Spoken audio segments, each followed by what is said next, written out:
विंध्यवासिनी की आप लोगन का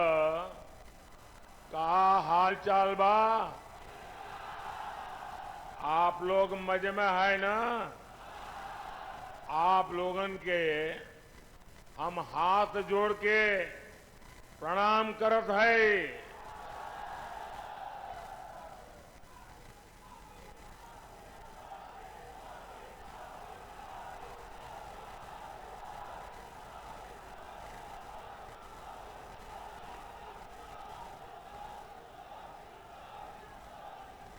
जय श्री राम। मां विंध्यवासिनी, माता बड़ी शीतला, मां अष्टभुजा और काली खो माता की पुण्य भूमि को मेरा शत शत प्रणाम।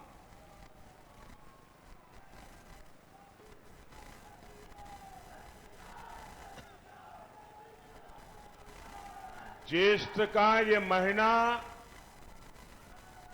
हमारी परंपरा में विशेष होता है और इसका हर मंगलवार बहुत खास होता है। कोई बड़ा मंगल कहता है, कोई बुढ़वा मंगल कहता है। इस बार ये बुढ़वा मंगल और भी विशेष है क्योंकि 500 साल बाद ये पहला बड़ा मंगल होने वाला है जब बजरंगबली के प्रभु राम अयोध्या में अपने भव्य मंदिर में विराजे होंगे।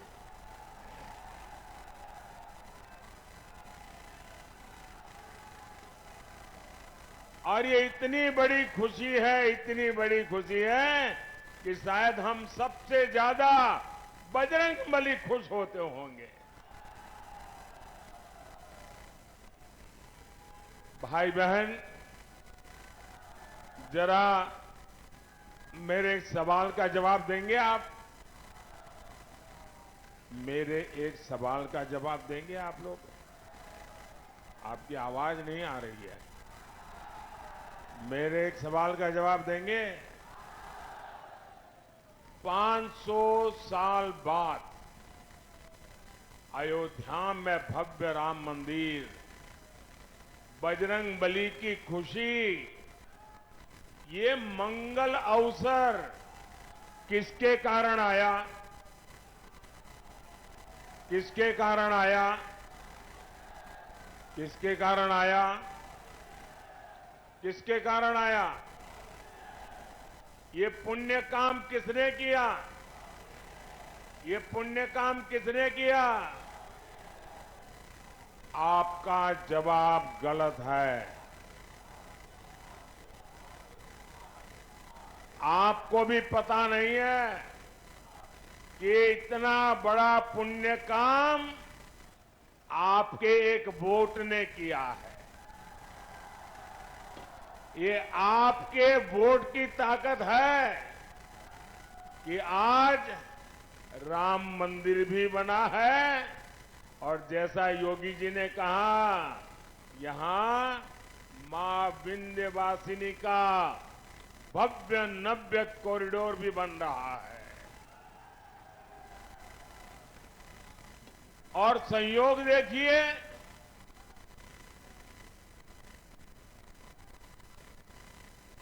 4 जून को भी बड़ा मंगल है।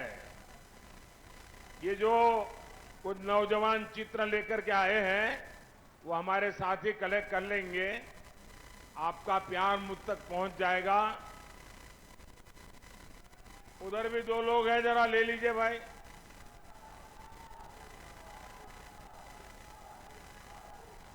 आप सबको संतोष हो गया? धन्यवाद जी। साथियों, 4 जून को बड़ा मंगल के दिन फिर एक बार फिर एक बार फिर एक बार 6 चरणों में देश ने तीसरी बार बीजेपी एनडीए की बहुत मजबूत सरकार बनाना पक्का कर दिया है।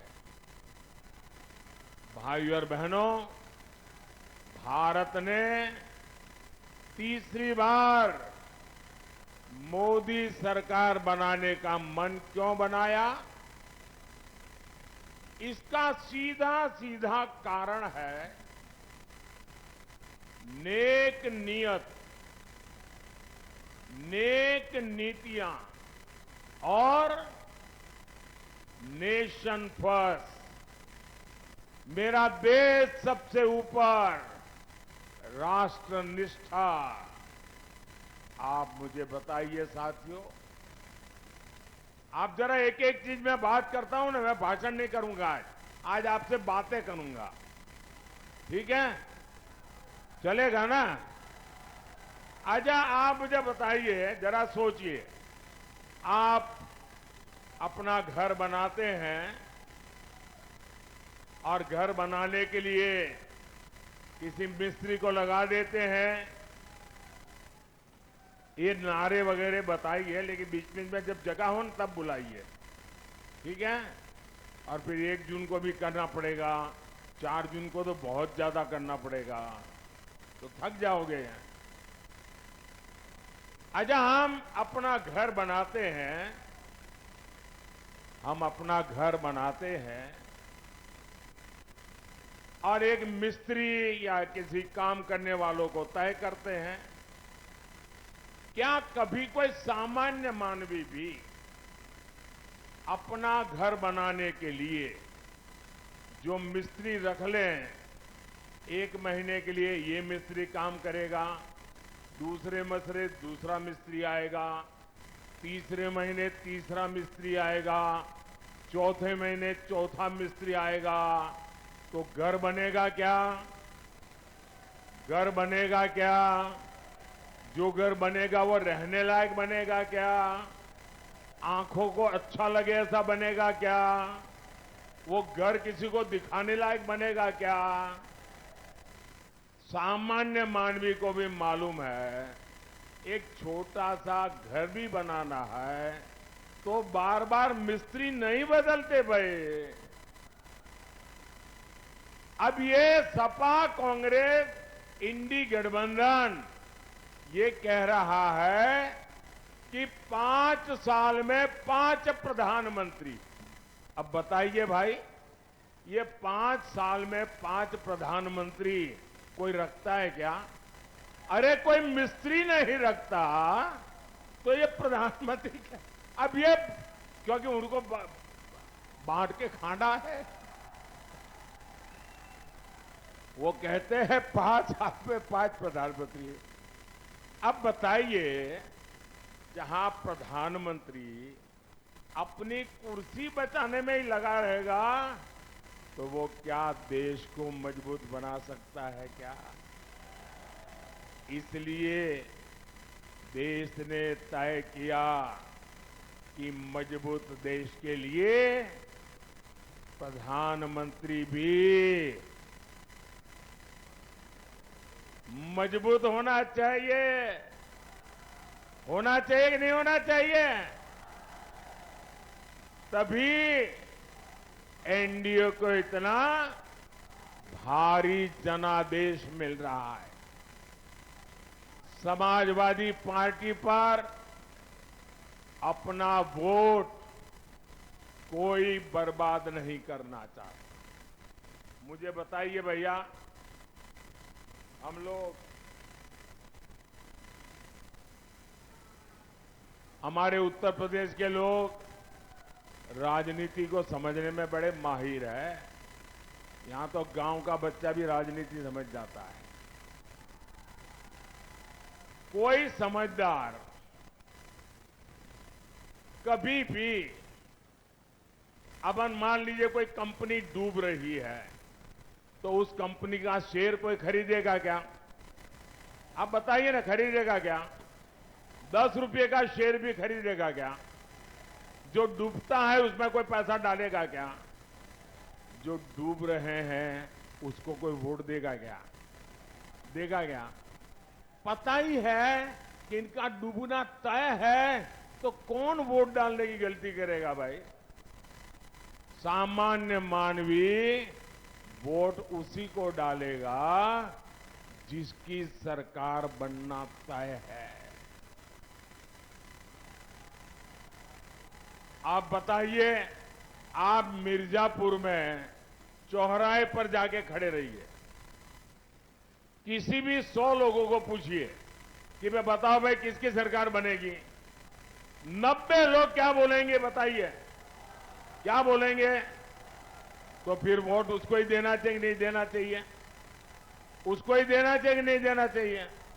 वोट बर्बाद करना चाहिए क्या? भाइयों और बहनों, इंडी गठबंधन वालों को देश अच्छी तरह जान गया है। ये लोग गौर सांप्रदायिक हैं, ये लोग गौर जातिवादी हैं, ये लोग गौर परिवारवादी है।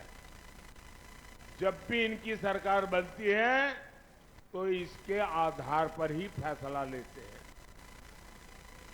अभी देखिए, यहां पर चुनाव हुए, हमारे यादव समाज में इतने होनहार लोग हैं, इतने होनहार लोग हैं, लेकिन उन्होंने अपने परिवार के लोगों को ही टिकट दिया, बाहर के एक भी को नहीं दिया। साथियों, इतने दशकों तक देश ने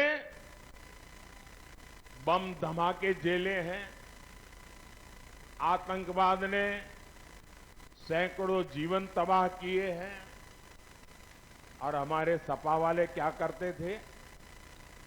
कानून व्यवस्था और समाजवादी पार्टी का 36 का आंकड़ा है। जो आतंकी पकड़े जाते थे उनको भी ये सपा वाले छोड़ देते थे। जो पुलिस अफसर इसमें आनाकानी करता था, सपा सरकार पुलिस वाले को सस्पेंड कर देती थी कि तुमने आतंकवादी को पकड़ा क्यों, घर जाओ। साथियों, मिर्जापुर को तो इन्होंने बदनाम करके रखा था। इन्होंने पूरे यूपी को, पूर्वांचल को माफिया का सुरक्षित ठिकाना बना दिया था। जीवन हो या जमीन, कब छीन जाए कोई नहीं जानता था। और सपा सरकार में माफिया को भी वोट बैंक के हिसाब से देखा जाता था। अब ऐसा नहीं है। अब हां, हमारे योगी जी और उनकी पूरी सरकार मेरा जो स्वच्छता अभियान है ना, उसको बड़ी बहादुरी से आगे बढ़ा रहे हैं। यहां पर, यहां बराबर सफाई चली है। सपा सरकार में पहले जनता थर-थर कांपती थी, अब भाजपा सरकार में माफिया थर-थर कांप रहा है। भाइयों और बहनों, अपने वोट बैंक को खुश करने के लिए इंडी गठबंधन वाले, समाजवादी पार्टी वाले कोई भी हद पार कर सकते हैं। अब तो इनके निशाने पर हमारे देश का पवित्र संविधान भी अब इनके निशाने पर है। ये दलित, पिछड़ों, आदिवासियों के हक लूटना चाहते हैं। हमारा संविधान साफ साफ कहता है कि धर्म के आधार पर आरक्षण हो ही नहीं सकता। इनके इरादे कितने खतरनाक है, इससे जुड़ा एक नया खुलासा मैं आज कर रहा हूं। 2012 में उत्तर प्रदेश विधानसभा चुनाव के समय जनवरी महीने में सपा ने अपना घोषणा पत्र जारी किया था। 2012 तब सपा ने अपने घोषणा पत्र में कहा था, जैसे दलितों को, पिछड़ों को आरक्षण मिला है, वैसे ही मुसलमानों को आरक्षण दिया जाएगा। ये सपा ने 2012 के घोषणा पत्र में कहा था। सपा ने डंके की चोट पर कहा था कि वो इसके लिए संविधान तक बदल देगी। इसके बाद आप नीचे रखो भैया, पीछे परेशान हो रहे हैं। पहला आप अपने बेटे को कंधे में बिठाए रखा, लोग परेशान हुए। अब आप दूसरे का चित्र उठा के ले आए, फिर लोगों को परेशान कर रहे हैं। इसके बाद 2014 के लोकसभा चुनाव में सपा ने फिर अपना घोषणा पत्र जारी किया। इसमें फिर सपा ने मुसलमानों को आरक्षण देने का ऐलान किया। देखिए इनकी आदत। और इतना ही नहीं, सपा ने घोषणा की थी कि पुलिस और पीएससी में भी 15% आरक्षण मुसलमानों को दिया जाएगा। आप कल्पना कर सकते हैं, ये लोग अपने वोट बैंक को खुश करने के लिए किस तरह एससी, एसटी, ओबीसी का हक छीनने पर तुले हुए थे। भाइयों बहनों, मैं भी आप में से कईयों की तरह अति पिछड़े समाज से निकल करके यहां पहुंचा। मुझे उनकी पीड़ा मालूम है। पिछड़ों ने कैसी जिंदगी जी है वो मुझे मालूम है। उसको भी ये लूटना चाहते हैं। सरकार में आने के बाद इन्होंने अपनी मनमानी भी की, लेकिन मामला तब से सुप्रीम कोर्ट में फंसा हुआ है। बावजूद इसके ये पिछले दरवाजे से ओबीसी का हक, अति पिछड़ों का हक मुसलमान को देते रहे हैं। लेकिन बार बार कभी हाई कोर्ट, कभी सुप्रीम कोर्ट इसको रोक लगाती है, गंभीर सवाल पूछती है, मामले लटके रहते हैं। अब इसलिए इन्होंने क्या सोचा है कि अब इंडी वालों ने तय किया है कि मुसलमानों को आरक्षण देने के लिए एससी, एसटी, ओबीसी, अति पिछड़ों का आरक्षण छीनने के लिए अब वो आखिरी उपाय खोज लिया है। और वो आखिरी उपाय है उनका संविधान में बदल लाना, संविधान में लिख देना। वो कहते हैं कि संविधान में लिखेंगे मुसलमानों को आरक्षण दिया जाएगा। और इसलिए ये लोग संविधान बदलना चाहते हैं। ये कोर्ट कचहरी के झंझट को एक बार में ही खत्म करना चाहते हैं। मैं आपसे पूछना चाहता हूं मेरे भाई बहन, क्या आप ये होने देंगे? क्या आपका हक जाने देंगे? क्या वोट बैंक के आधार पर हक छीना जाएगा? क्या बाबा साहब आंबेडकर की पीठ पे छुरा भोंकने देंगे? क्या संविधान का अपमान होने देंगे? क्या संविधान की हत्या करने देंगे? साथियों, सपा कांग्रेस के लोग वोट बैंक को समर्पित है। वही मोदी गरीब, दलित, पिछड़ों के हितों के लिए समर्पित है। मोदी 5 साल तक मुफ्त अनाज दे रहा है। मोदी 5 लाख रुपए तक मुफ्त इलाज दे रहा है। अब तो मोदी की गारंटी है, जितने भी परिवार हैं, मोदी हर परिवार के बुजुर्ग को मुफ्त इलाज कराएगा। साथियों, पीएम किसान सम्मान निधि से मिर्जापुर के किसानों के खाते में करीब 1,000 करोड़ रुपए पहुंचे हैं। मोदी ने 4 करोड़ पक्के घर बनाकर दे दिए। 3 करोड़ पक्के घर गरीबों को और मिलने वाले हैं। ये एक एक घर लाखों रुपए का है, जो माता बहन के नाम पर मिल रहा है। साथियों, आप बिजली से कमाई कर सके, मोदी इसके लिए भी रास्ता बना रहा है। पहला तो आपका बिजली बिल जीरो।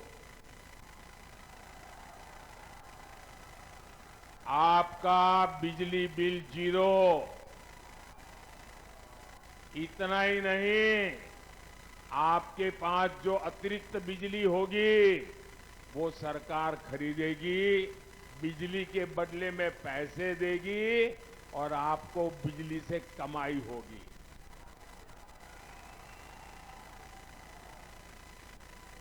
और इसलिए मोदी ने पीएम सूर्यघर मुफ्त बिजली की योजना शुरू की है। ये शुरू कर दिया है, वादा नहीं कर रहा हूं, गारंटी चालू हो गया काम। आप ऑनलाइन जाकर के रजिस्ट्री करवा दीजिए। और ये काम करने के लिए हमारी सरकार आपके घर के छत पर सोलर पैनल लगाने के लिए हर घर को 75,000 रुपये तक देगी। हर घर को सरकार के पैसों से सोलर पैनल लगेगा और उससे बिजली से आपको कमाई होगी। बताइए, आपको डबल मुनाफा है कि नहीं है? मुफ्त बिजली का लाभ है कि नहीं है? भाई और बहनों, ये क्षेत्र हमारे हस्तशिल्पियों का, कलाकारों का, विश्वकर्मा परिवारों का क्षेत्र है। यहां का पीतल उद्योग, कारपेट उद्योग, मिट्टी के बर्तनों का उद्योग हमारी ताकत रहा है। आपके उत्पाद देश ही नहीं, विश्व के बाजार में पहुंचे, ये काम करने में मोदी जुटा है। पहले हमने यहां एक जनपद एक उत्पाद योजना चलाई। अब मोदी पीएम विश्वकर्मा योजना लेकर आया है। इस योजना के तहत विश्वकर्मा साथियों को ट्रेनिंग सरकार दे रही है, आधुनिक औजारों के लिए पैसा दे रही है और बैंक से लाखों रुपयों की सीधी मदद भी पहुंचा रही है। और ये मोदी की गारंटी है, उसको पैसा मिले। इससे हर प्रकार के बर्तन, खिलौने बनाने वाले साथियों को लाभ होगा। कुछ साल पहले तक भारत विदेशों से खिलौने आयात करता था। मैंने देश के खिलौने उद्योग को प्रोत्साहन दिया, उनका हाथ पकड़ा। आज भारत के खिलौने पूरी दुनिया में पहुंच रहे हैं। इसलिए मिर्जापुर के खिलौना बनाने वाले साथियों के लिए भी अवसर ही अवसर है। भाइयों और बहनों, मिर्जापुर और रॉबर्ट्सगंज नारी सशक्तिकरण के मॉडल बनकर उभरे हैं। बहन अनुप्रिया तो मेरे मंत्रिमंडल की एक मजबूत साथी है और इस बार तो बहन रिंकी कौल ने भी इतिहास बनाया है। अगर मैं गलत नहीं हूं तो ये रॉबर्ट्सगंज से पहली महिला उम्मीदवार है। और देखिए मेरा नाता कैसा है। मैं बचपन में कप प्लेट धोते धोते बड़ा हुआ हूं, चाय पिलाते पिलाते बड़ा हुआ हूं। और आपने देखा होगा कि जैसे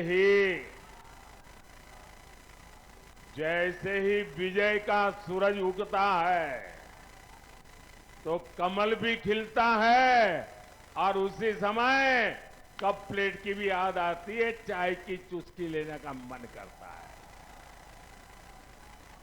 और मोदी और चाय का नाता भी इतना तगड़ा है, यानी मोदी है, कप प्लेट है, चाय की चुस्की है, कमल खिल रहा है। देखिए चारों तरफ जय जयकार है। इसलिए आपका एक एक वोट नारी शक्ति को सशक्त करने के लिए पड़ना चाहिए।